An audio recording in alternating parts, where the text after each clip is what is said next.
the infrastructure is expensive. You're getting a lot of heat for people telling you how to spend the money of the church.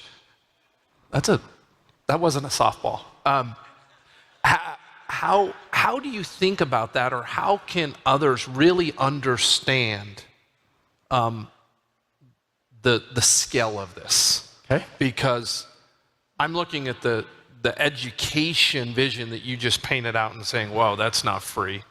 I'm also looking at our markets going like this and where it's going. How do you think about what everyone else wants to tell you how to spend on? Let me address two things. We have 4 overarching responsibilities.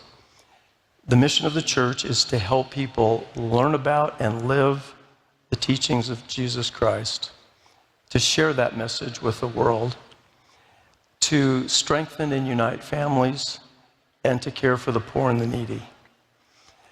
Now, we do this all over the world. So in terms of scope, that's the answer. And the people who want to tell us how to spend the money, I would just emphasize one undergirding principle. The assets of the church are primarily income consuming.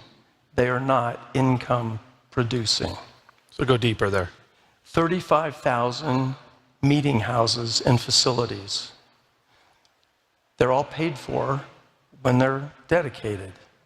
All of the utilities are paid for. They're not passing a plate or collecting money in local congregations. That's all done through the tithes that the members of the church pay all over the world.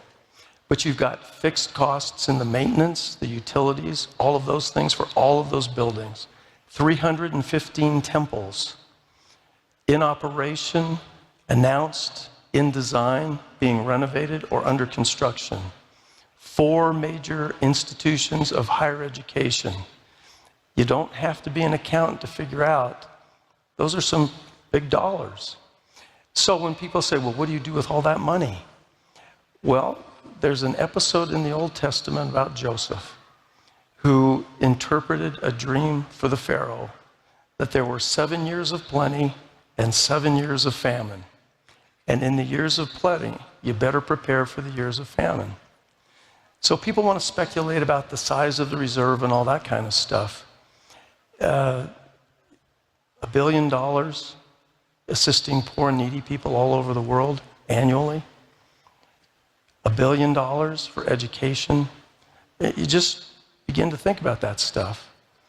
And it's necessary to maintain the mission of this church, which is to bless the lives of individuals and families.